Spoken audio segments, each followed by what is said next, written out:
We're going to talk about the keywords meta tag, but this won't take long because the keywords tag simply doesn't do much these days. In fact, it hasn't for a very long time. Here's an example of a keywords meta tag. The original idea was to help search engines figure out what the page was about. If your page was about baseball scores, then you'd put the words baseball scores in the keywords tag, and the search engines would quickly figure out what the page was related to. But the keywords tag isn't very helpful to search engines because webmasters abuse the tag, putting all sorts of keywords in there, even if the page was only slightly related to the term. And in any case, just because your page is related to baseball scores, so what? That doesn't tell the search engine anything about how valuable the content of the page is.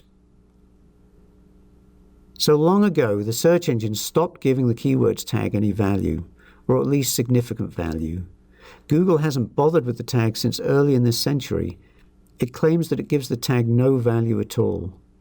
Bing may perhaps index the tag, but gives it almost no value. So my advice is that you can use the keywords meta tag if you want, but don't waste too much time on it.